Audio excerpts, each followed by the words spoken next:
Hi, my name is Jack Brower, and this is my NYC Snapshot video. So for my Snapshot video, I decided to go to the American Museum of Natural History and visit the remains of the Homo floresiensis. I decided to focus my attention on on the Homo floresiensis, also known as the Flores man or a hobbit, because of the relative unknown behind its species and their discovery. I can divide my understanding of the Flores man in three different ways: the history of their discovery, their physical features, and history of existence, and the theories and questions that still remain for future research. When I first approached the Homo floresiensis, I didn't really know what to think.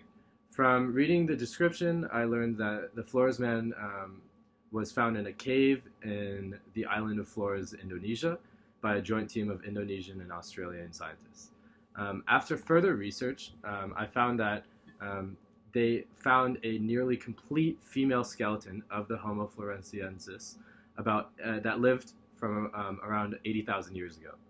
And the physical features that they do have is they are about 3.5 feet tall and have a third size of our brain size, which is similar to chimpanzees.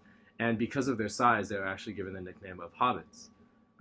In addition to some of these physical features, they also had large teeth and feet for their size, shrugged forward shoulders, no chins, and receding foreheads.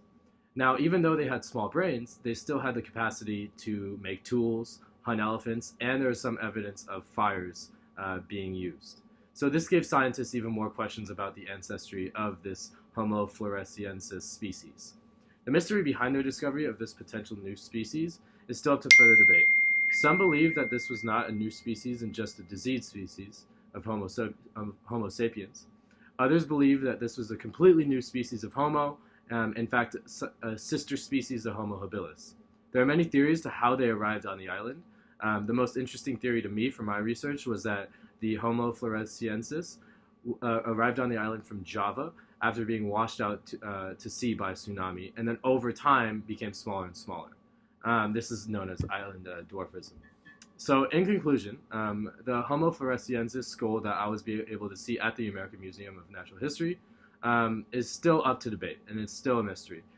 So I hope scientists are able to answer the questions about how they arrived on the island, how they were able to make tools, and if we ever came into contact with the species. All in all, I'm glad that I learned about the Homo floresiensis because it gave me an example as to how much is still remaining when it comes to our discoveries of human-like species in general. Thank you.